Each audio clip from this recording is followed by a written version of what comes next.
Bienvenue à vous pour cette nouvelle leçon d'histoire CM2. La leçon du jour, traite et esclavage. C'est parti. Dans cette leçon de traite et esclavage, on va associer une seule compétence. Je connais des informations sur la traite des Noirs et l'esclavage. Voyons tout ça dans le détail. À la suite des grandes découvertes commencées au XVe siècle, les Européens ont fondé des colonies un peu partout dans le monde. Les grandes découvertes, c'est notamment Christophe Colomb et c'est d'autres découvertes des Européens qui, grâce à leurs caravelles, vont explorer le vaste monde.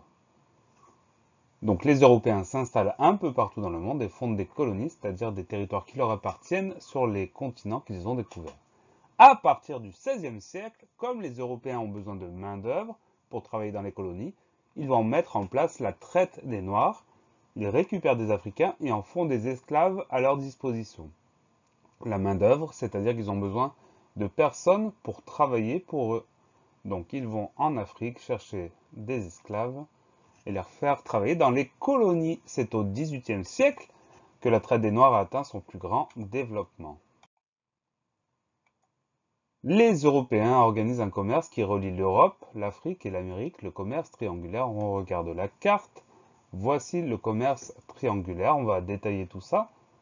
En Afrique, les Européens échangent de la pacotille, c'est-à-dire des armes, des outils, du tissu, de l'alcool, de la laine, des casseroles, des miroirs et tout un tas d'autres choses, contre des esclaves. Donc, ils donnent des produits aux Africains et en échange, ils récupèrent des esclaves. Une fois qu'ils ont ces esclaves dans la soute, ils se rendent en Amérique où les Européens, toujours eux, vendent les esclaves et repartent avec des produits tropicaux.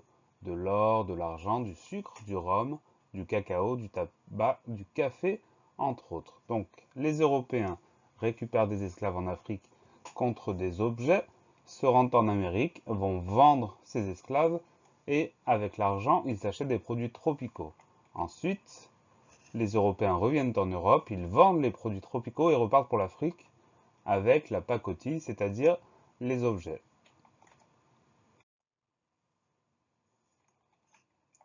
L'Europe a beaucoup profité de la traite et du grand commerce pour développer son économie.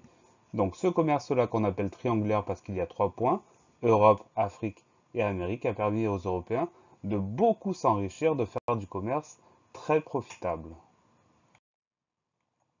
La vie des esclaves était extrêmement difficile, on s'en doute. Les esclaves étaient considérés comme des marchandises.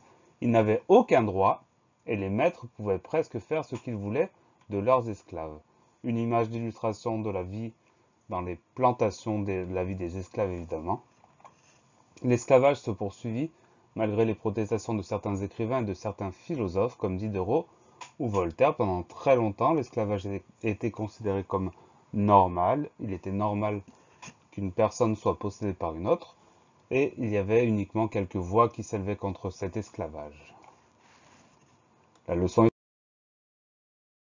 finie.